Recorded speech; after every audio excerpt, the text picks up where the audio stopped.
Welcome back to Dave's Garage. Today we're going to be doing something in the maintenance category on my Versys X300. My bike just rolled over 10,000 miles. Currently I've got 10,041. I hope you can see that. And today we're going to be just going through what I do to maintain my chain and sprockets. I guess the basis for what I've learned and how to keep a chain and sprocket functional, if not even looking like brand new, like I'm going to show you here in a minute, is to do cleaning and lube a lot more often and just take a lot less time while you're doing it.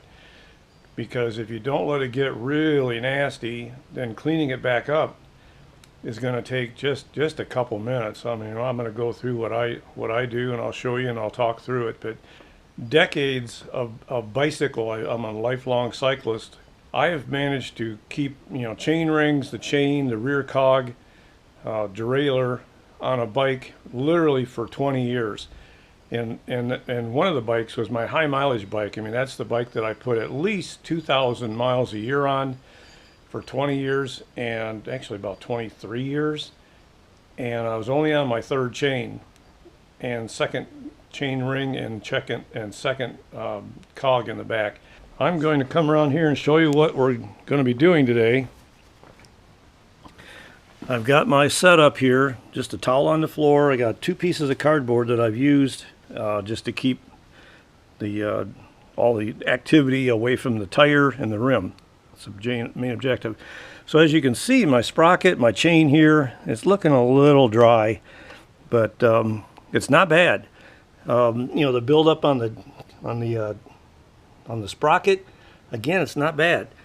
What I do is when I get home from a ride, I'll do what I'm going to show you at the end of the ride. So by the time I get the bike out for the next outing, the solvents from the chain lube and the WD40 have evaporated. So I end up with almost zero splatter. So the goal here is to do this frequently, take a lot less energy and time to do it. So let me get this set up and I'll be back with you here in just a minute. So what I'm using today, I used the High Performance Pro Honda chain lube with the white graphite. Because it's white, you can kind of see when you're applying that if you're missing any of the links, because there's like a white milky look to it when it's on the chain. Then I've got your typical chain brush, and I may or may not even need an old toothbrush. And then my go-to WD-40. I use this stuff a lot, so I buy the WD-40 by the gallon cans for like $27 or something, and that lasts for many years. And then I did the old hand pump spray bottle here, and that's all you need. I mean, this is it. So my first step is to get my little couple pieces of cardboard behind the chain, one horizontal, make sure the tire's well out of the way of harm, and then another vertical one that goes up here and tucks in behind the swing arm. And the first thing I do is just take my WD and my rag,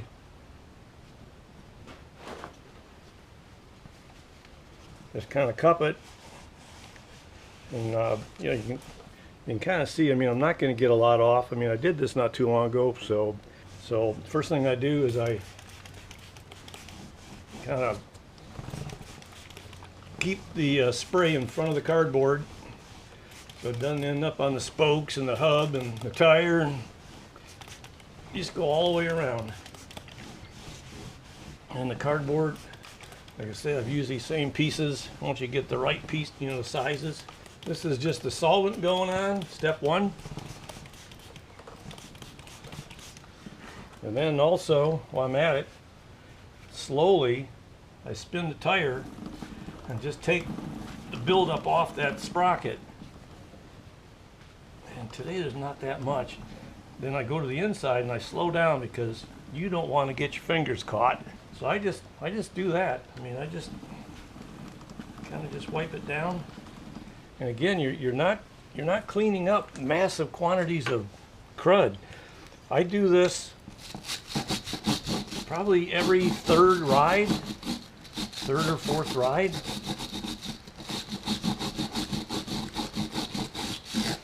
Get the old chain brush out here. I don't count links. I mean, I just kind of go around till I think I've got the 120 links covered, which by now that's good for that way, for this way. So I haven't left enough WD on there, you know, to drip all over the floor or whatever. I've got the towel on the floor here just as backup, but the goal is not to have any crud or WD hit the floor. I use my fingers to get into the roller part, and then I go like so, and then I'll take my little toothbrush. I can see that there's some buildup in between the links. The whole idea is that you just spend 1 minute. I'd be faster than this if I wasn't talking to the camera and trying to make sure I don't screw up, because everybody, you know, you're watching me. But this is how I do it. This is how I did it on my bike. Like, again, tens of thousands of miles. So anyways, that's it. Into step one. Now I want to double check that I've got any of the, you know, the black goo. On occasion I'll hit it again to, you know, just to soak off or bleed off any stuff that I loosened up with the brushes. I would spend 1 minute on this second round here. No more than that. Today I'm going to spend even less than that. That's it. Step one's done. Brushes are done. You know, cleaned up, you know, whatever the little bit of dirt there is. Next I go with the Honda. Same technique. Get your rag underneath behind there.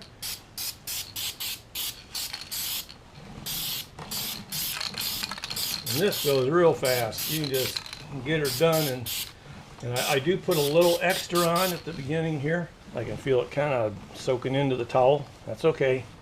The whole idea is that you want to get all the crud out. And as you know, anything mechanical like this that's moving, you're wearing down the metal parts. You know, make sure you just get it so, I mean, it's dirtying up the towel, but it's not real bad.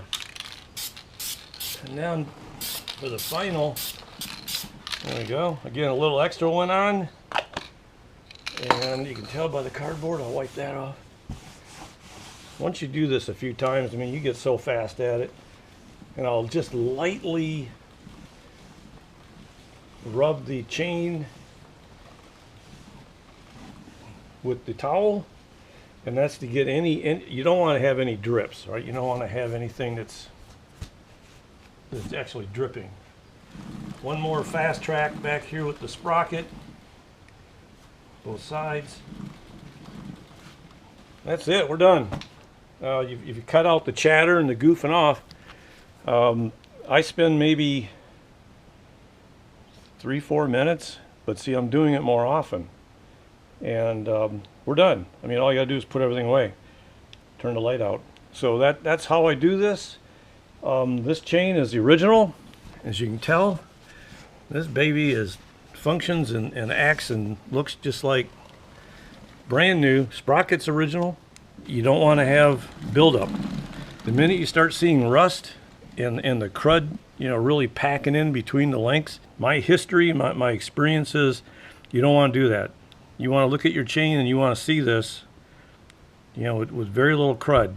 You know, to put miles to it, if it's a day like today where it's just gorgeous, if I'm out riding in conditions that there's no